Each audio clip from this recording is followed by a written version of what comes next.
My name is Maya Sterling, and I was standing in the doorway of the conference room, lunch tray in hand, fully aware they didn't want me there. "Maya, please," Devon sneered, dripping with condescension. My family scrambled to save Sterling Manufacturing, oblivious that I already knew every hidden number, every failing, every secret flaw. Years of being dismissed and underestimated had honed my patience and my strategy. Watching their frantic silhouettes over spreadsheets, panic creeping into their voices, I allowed myself a quiet smile. They didn't know I held the key to saving the company. Soon, they'd learn what it cost to underestimate me. The conference room fell silent after my father's declaration. I stood at the doorway, lunch tray still in hand, having just thought to bring sandwiches to what I knew would be a long afternoon meeting. My mother didn't even look up from her spreadsheets as she added her comment about warehouse workers. "Maya, please," my older brother Devon said, his tone dripping with condescension. "We're trying to salvage Dad's manufacturing business. This is serious financial strategy, not breakroom gossip." I nodded quietly and backed out, closing the door. Behind me, through the frosted glass, I could see their silhouettes hunched over documents, voices rising in what sounded like panic. My father's company, Sterling Manufacturing, had been hemorrhaging money for 18 months. I knew the details, all of them, but they'd made it abundantly clear over the years that my input wasn't welcome. "Still bringing them food?"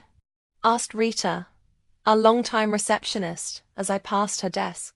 "Honey, when are you going to stop letting them treat you like the help?" "It's fine, Rita," I said, setting the tray on her desk. "Want a sandwich?" She shook her head, her expression sympathetic. Rita had been with Sterling Manufacturing for 23 years. She'd watched me grow up in these offices, first as the youngest child trailing behind my successful siblings, then as the family disappointment who'd be chosen to work in the warehouse instead of getting an MBA, like Devon and my sister Veronica. What Rita didn't know, what none of them knew, was that I'd done far more than just get an MBA. That was information I kept carefully guarded, just like I'd guarded it for the past 7 years. I headed down to the warehouse, floor where I officially spent my days as an inventory logistics coordinator. It was honest work and I genuinely enjoyed it. The warehouse staff respected me because I actually did my job well, never pulling rank or acting like I was above the work. I knew every product line, every supplier, every shipping route. I'd optimized our inventory system twice in the past 3 years, cutting overhead by 17%. My family had barely noticed. Devon took credit for the improvements in his quarterly reports to Dad.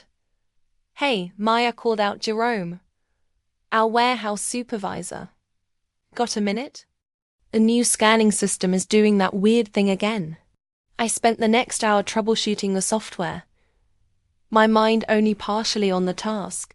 The other part was running calculations about my family's business crisis. I'd seen the real numbers, not the sanitized versions they discussed in their meetings, but the actual financial statements. Sterling Manufacturing was 30 days from insolvency. They didn't know I'd seen those numbers. They definitely didn't know I was the reason they'd gotten an emergency meeting with Cascade Investment Group, one of the most exclusive private equity firms on the West Coast.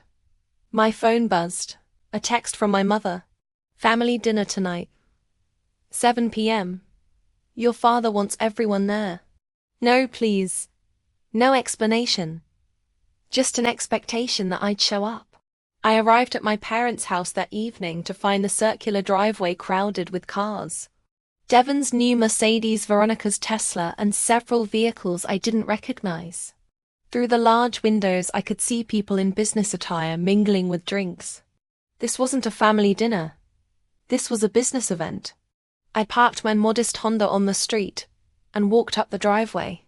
The front door was unlocked and I could hear conversation and laughter from the dining room. As I entered, the scene became clear. My parents were hosting their potential investors, trying to wine and dine their way into a bailout. PA. My mother's voice cut through the chatter. She rushed over, her smile tight and artificial. There you are. Could you help Sonia in the kitchen? We're running behind on the appetizers. Not join us, not meet our guests, just an immediate delegation to kitchen duty. Of course, I said quietly.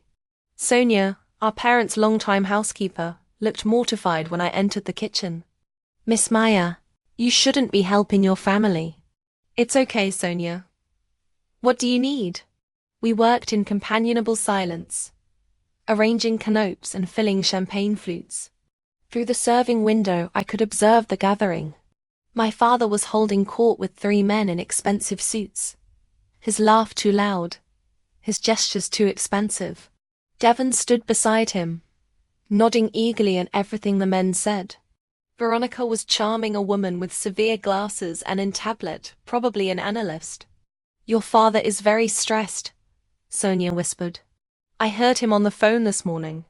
Something about a Monday deadline. I nodded. Monday was when the investment committee would vote on whether to approve emergency funding for Sterling Manufacturing. My father needed $94 million to restructure debt, update equipment, and cover operational shortfalls. Without it, the company would begin bankruptcy proceedings by the end of the month. PA Devon appeared in the kitchen doorway. We need more ice. Can you run to the store? There's ice in the garage freezer, I said. That's not enough. We need the good ice. The clear kind. There's a specialty store about 20 minutes away. He was deliberately getting me out of the house. I could see it in his expression, the barely concealed smirk. He didn't want me around when they were trying to impress important people. Sure, I said. Take your time, he added. Well, I'll be wrapping up in a few hours anyway. I grabbed my keys and left, but I didn't go to any specialty ice store. Instead, I drove to a nearby coffee shop and opened my laptop. I had work to do, real work. The kind my family had no idea I was capable of. My email inbox showed 43 new messages. I sorted through them quickly, responding to the urgent ones. Most were routine matters related to my actual career. The one I'd been building quietly for 7 years, while my family thought I was just a warehouse worker content with an hourly wage. One email made me pause. It was from Richard Chin, senior partner at Cascade Investment Group. Maya committee meeting moved to Sunday evening, 8 p.m. They want to accelerate the timeline. Can you join via video conference? Your perspective on the operational realities would be valuable. Richard, I checked my watch. It was currently 7:47 p.m. on Sunday evening. I typed back quickly in transit. We'll call in from car if needed. What's the situation? His response came within seconds. Family made presentation this afternoon. Numbers don't match our due diligence findings. Multiple discrepancies in operational efficiency claims. Need your input before vote. Of course, Devon had fudged the numbers. He'd been doing it for years, patting his contributions and hiding problems. Our father either didn't notice or didn't care. Too proud of his successful son to look too closely. I called Richard from the coffee shop parking lot. Maya, thank you for getting on so quickly. Richard's voice was crisp and professional. I'm here with the investment committee. We've just finished reviewing Sterling Manufacturing's pitch and we have concerns. What kind of concerns? I asked, though I could guess. They're claiming a 32% improvement in logistics efficiency over the past 3 years, attributing it to new management strategies implemented by Devon Sterling. However, our operational audit shows the improvements were actually systemic changes to inventory software and shipping protocols. The documentation we found suggests these changes were designed and implemented by someone else entirely. The signature on the internal memos is a libel, but it's definitely not Devon Sterling's. What do you need from me, Richard? The truth. Did Devon Sterling create these efficiency improvements? I paused, considering my words carefully. No. Devon Sterling has never worked a single day on the warehouse floor. He doesn't understand our inventory system well enough to optimize it. The improvements came from analyzing 3 years of shipping data, identifying bottlenecks, and implementing targeted software solutions. Devon wrote reports about the improvements after they were already working. Who designed these solutions? Maya, I did. There was a long pause. I could hear muffled voices in the background. The committee members conferring. Richard came back on the line. Maya, we need to ask you some direct questions about Sterling Manufacturing's operations. Your family's presentation painted a very different picture than what we're seeing in the actual operational data. Before we commit $94 million, we need to understand what we're really investing in. For the next 40 minutes, I answered their questions. I explained the real state of Sterling Manufacturing's operations, the genuine improvements versus the fabricated claims, the actual challenges versus the minimized problems. I laid out the truth systematically and without emotion, backed by data I've been quietly collecting for years. This is remarkable, said a woman's voice I didn't recognize. Miss Sterling, your analysis is more thorough than what we received from your family's entire management team. Why aren't you in a leadership position at the company? That's not a decision I've been invited to participate in, I said simply, more muffled, conferring. Richard came back. Maya, the committee is requesting your presence at the final approval meeting tomorrow, 2 p.m., at our downtown office. Your family will be there to receive our decision. We'd like you there as well. I'm not sure that's not a request, Maya. It's a condition of our continued consideration. If you're not there, we're walking away from the deal. I closed my eyes. This was it. The moment where everything would come out. I'll be there. Good. And Maya, come prepared to discuss your actual role in this company's operations. The committee has some questions about the structure we're being asked to invest in. I sat in my car for a long time after the call ended, watching the evening shoppers come and go from the coffee shop. My phone buzzed with a text from my mother. Where are you? Party's over. Your father wants to know why you never came back with the ice. I didn't respond. The next morning, I dressed carefully for the investment meeting. A tailored navy suit I kept for occasions that never seemed to arise. Professional but not flashy. My family didn't know I owned clothes like this. They'd only ever seen me in warehouse work clothes or casual wear.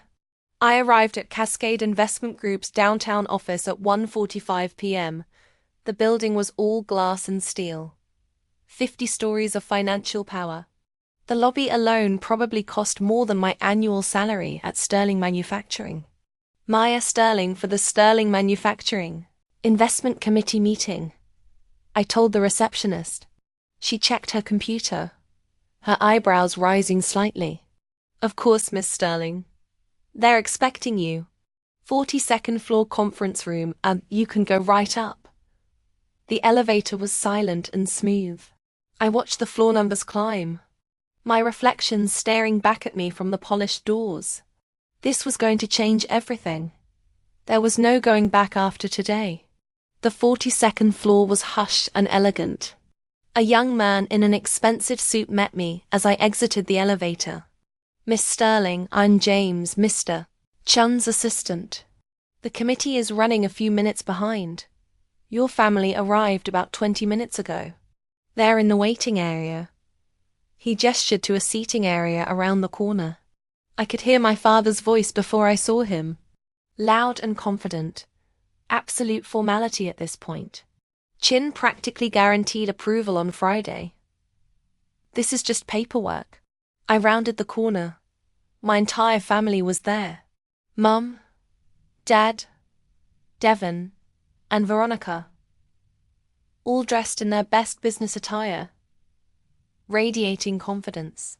They were winners on the verge of victory, about to save the family company through sheer force of will and business acumen. They saw me and the tableau froze. Wire, my mother said, her voice sharp with confusion. What are you doing here? And why are you dressed like that? I was invited, I said quietly, taking a seat across from them.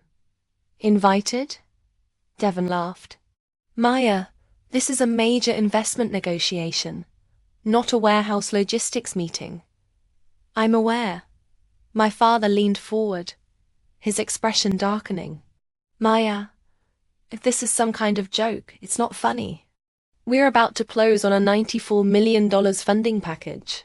I don't know what you think you're doing here, but Mr. Sterling, James interrupted smoothly. The committee is ready for you now. All of you, please follow me. The conference room was intimidating. A massive table, leather chairs, and a wall of windows overlooking the city. 7 people sat on one side of the table, including Richard Chin, who I recognized from our video calls over the years. They all stood as we entered. Thank you for coming, Richard said. Please sit. My family took seats on the opposite side of the table. I moved to sit beside them, but Richard gestured to an empty chair next to him. Miss Sterling, if you don't mind, we'd like you here with the committee.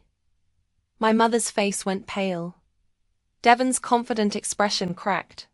Veronica was staring at me like she'd never seen me before. I'm sorry, my father said, his voice strained with forced politeness. There seems to be some confusion. Maya is our daughter, but she's not involved in the business operations. She works in our warehouse. I'm not sure why she's... Mr. Sterling, Richard interrupted, his voice professional but firm. We're fully aware of where your daughter works. We're also aware that she's the primary architect of every significant operational improvement your company has achieved in the past 7 years. The improvements you and your son have been taking credit for. The silence was absolute. Richard continued, opening a folder. Ma Sterling, MBA from Stanford, graduated top 5% of her class. Advanced certifications in supply chain optimization, logistics management, and industrial systems engineering. She's published 3 papers in peer-reviewed journals on manufacturing efficiency. And for the past 7 years, while working an hourly position in your warehouse, she's been quietly fixing every operational problem your management team has either caused or ignored. He slid documents across the table, printed emails, system design documents, implementation plans, all of them marked with my signatures, my employee ID, my detailed notes. These are just samples, Richard said. We have hundreds of pages of documentation proving that Maya Sterling is the only reason your company has remained functional enough to even qualify for investment consideration. My father was staring at the documents like they were written in a foreign language. Devon had gone from red to white to red again. My mother's hands were shaking. Furthermore, Richard continued, and now his voice had an edge to it. Your son, Devon, has been systematically taking credit for Maya's work in official reports for the past 4 years. He's claimed personal responsibility for efficiency improvements he didn't design, cost savings he didn't create, and operational innovations he doesn't understand. That's fraud, Mr. Sterling. Fraud that you've apparently been complicit in, either through ignorance or intention. Now, wait just a minute. My father started to rise from his chair. Sit down, said the woman to Richard's left. Her nameplate read, Sandra Liu, Managing Director. Her voice was ice. We've invested 6 weeks and considerable resources into due diligence on your company, Mr. Sterling. What we've discovered is that you've built your pitch around the competence of a management team that has demonstrably failed at every level. The only person in your organization who has shown consistent competence is the one person you've deliberately kept out of any leadership role. She looked directly at me. Miss Sterling, we've reviewed your complete work history. 7 years of documented improvements, innovations, and problem solving. You've saved Sterling Manufacturing an estimated $4.2 million in operational costs. You've improved delivery reliability by 41%.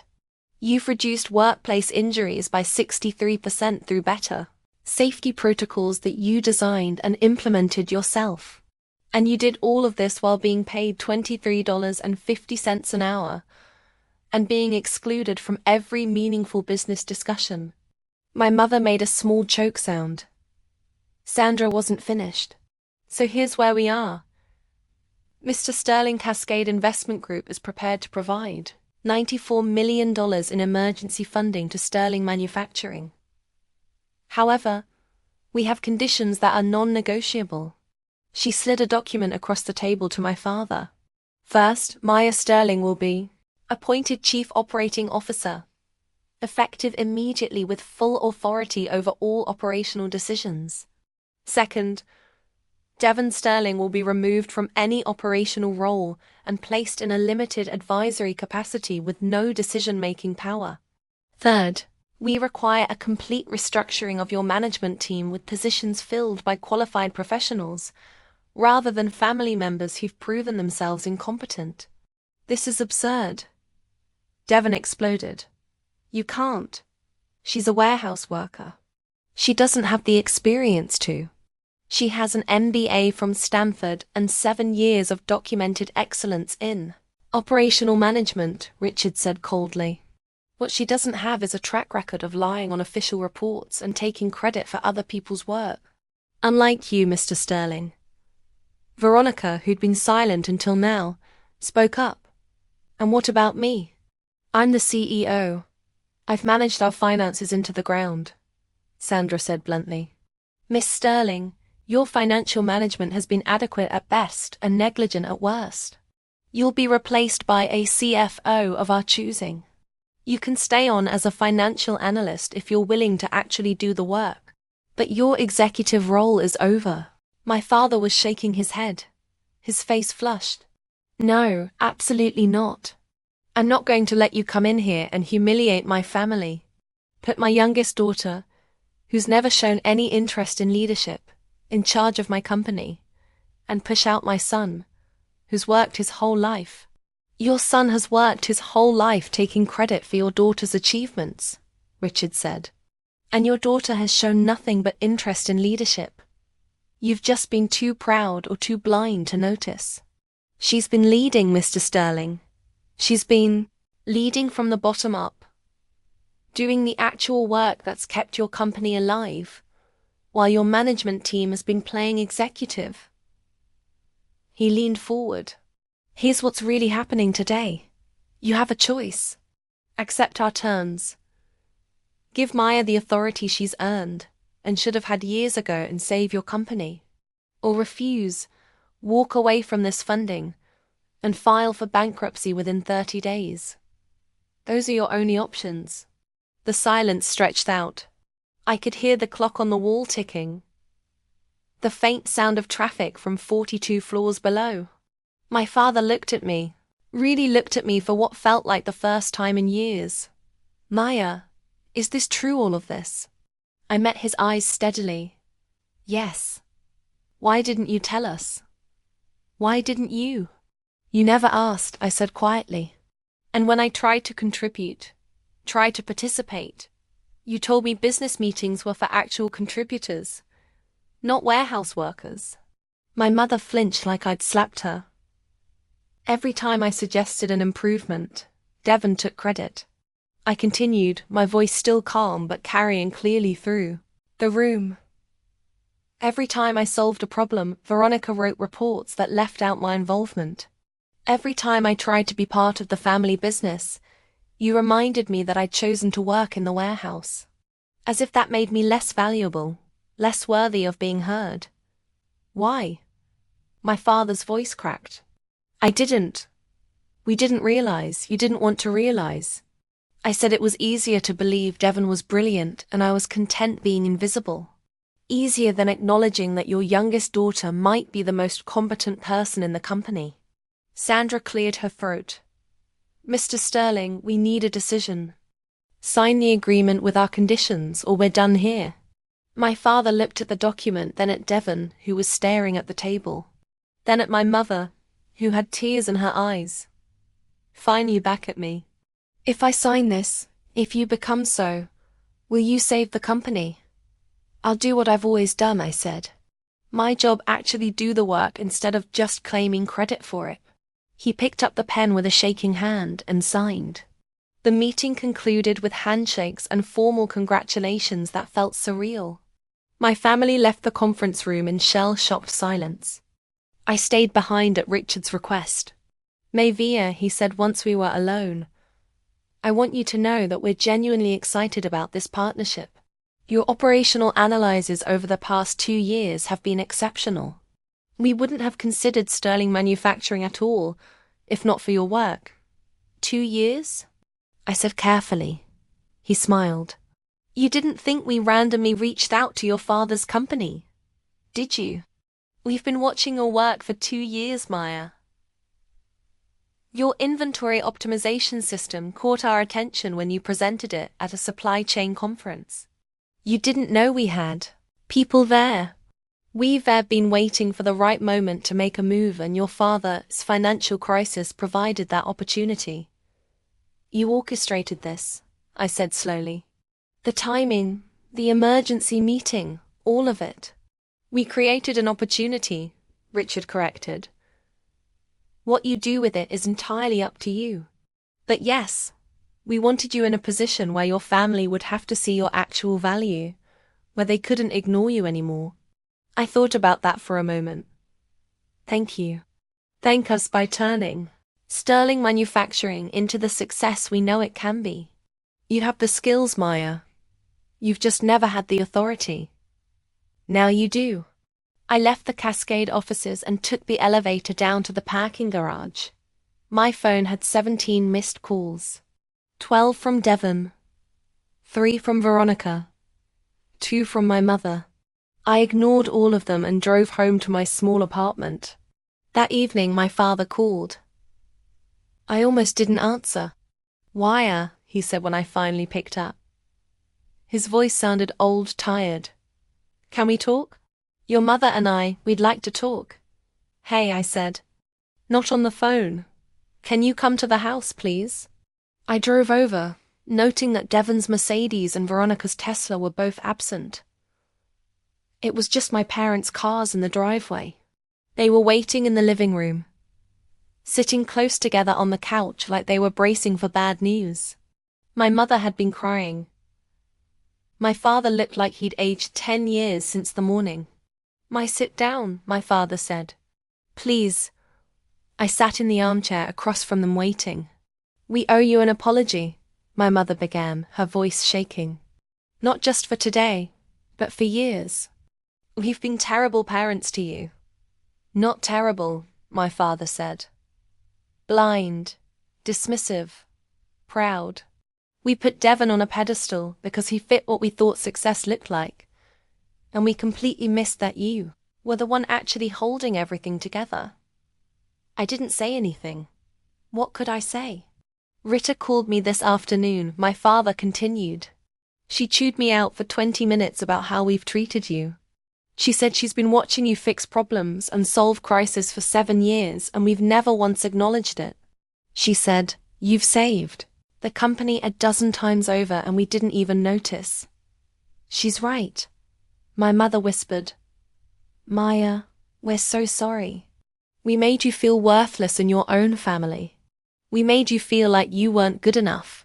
And all this time, you were better than all of us, my father finished. Better at the work. Better at staying humble. Better at doing what needed to be done without needing credit or praise. I felt something tight in my chest loosening slightly. I didn't do it for credit. We know. My father said that's what makes it worse. You did it because you cared about the company, about the employees, about doing good work, and we treated you like you were nothing. What happens now? I asked. My father took a deep breath. Now you save the company. Really save it. Cascade is right. You should have been co years ago. Maybe you should be CO. I clearly don't know what I'm doing anymore. I don't want to be SEO, I said. But I do want to be respected. I want to be heard when I speak. I want my work acknowledged, not stolen. Can you do that? Yes, they both said simultaneously. What about Devon? I asked. My father's face hardened. Devon. And I had a very difficult conversation this afternoon. He's taking a leave of absence from the company. When he comes back, if he comes back, it will be in a junior position where he can actually learn the business, instead of just pretending he knows it. He has a lot of growing up to do.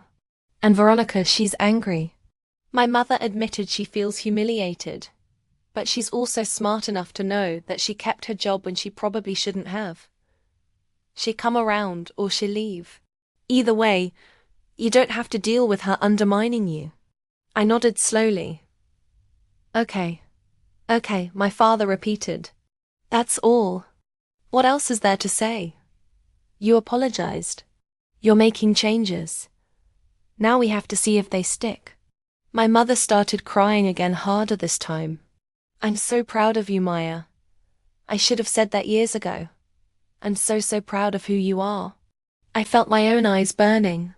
Thank you. We talked for another hour, clearing the air on years of dismissals and disappointments. It wasn't a perfect reconciliation. Too much had happened. Too many years of feeling invisible. But it was a start. On Monday morning, I walked into Sterling Manufacturing's executive offices for the first time as Chief Operating Officer. Rita nearly fell out of her chair when she saw me. Wow, what are you? Oh my God, is it true? Did they really make you co? They really did, I said, smiling. She hooped and ran around her desk to hug me. It's about damn time. Oh, honey. I've been praying for this day for years. The warehouse staff threw an impromptu celebration during lunch break. Jerome gave a speech about how I'd always treated everyone with respect, never acted superior, and actually knew how to do the work. Several people cried. I might have cried a little too. The transformation of Sterling Manufacturing took time. I spent my first month as co systematically documenting every operational process, identifying inefficiencies and implementing evidence-based solutions. I promoted 3 warehouse workers to management positions because they demonstrated competence and leadership. I fired 2 executives who'd been coasting on tenure rather than performance. The number started improving immediately. Within 6 months, Sterling Manufacturing was ahead of every projection Cascade had made. Within a year, we were profitable for the first time in 3 years. Devon eventually came back to the company working in sales. He was better at it than he'd ever been at operations. And he was humble enough now to admit when he didn't know something. We weren't close, but we were civil. Veronica left after 8 months to take a CFO position at another company. We wished her well. She's apparently doing fine there. My parents and I rebuilt our relationship slowly. Trust doesn't come back overnight, but they made genuine efforts to see me, really see me, and to value my contributions. My father started asking my opinion in meetings and actually listening. My mother stopped making comments about my clothes or my choices. 2 years after becoming SEO, Richard Chin called me. Maya, we're impressed with Sterling Manufacturing's turnaround. The board wants to discuss acquisition opportunities. Are you interested in exploring expansion? Send me the details, I said. I'll review them with my team. My team? People I'd hired, trained and empowered. People who were competent and dedicated and actually did the work. Richard laughed. You've come a long way from the woman who was just bringing sandwiches to meetings. No, I said quietly. I was always this person. People just needed to stop assuming otherwise. I hung up and looked out my office window at the warehouse floor below. Workers were loading trucks, moving inventory, doing the essential work that kept everything running. Real work, important work, the kind of work I'd never been ashamed of, even when my family thought I should be. My phone buzzed with a text from my father. Dinner tonight. Your mother wants to celebrate your Forbes profile coming out. I smiled. The Forbes article had been unexpected. 30 under 40 manufacturing leaders to watch. They'd interviewed me about turning around a failing family business while working from the warehouse floor up. The profile was titled "The Coup Who Fixed Everything While Everyone Else Took Credit." I texted back, "I'll be there." Some stories take years to unfold. Some power reveals happen slowly in boardrooms and balance sheets rather than dramatic confrontations. But the ending is the same. Truth comes out, competence rises, and the people who did the real work finally get recognized. I'd spent 7 years being invisible, dismissed, and underestimated. Now I was exactly where I'd always deserved to be, leading the company I'd been saving all along. And my family finally understood what it cost them to refuse to see me.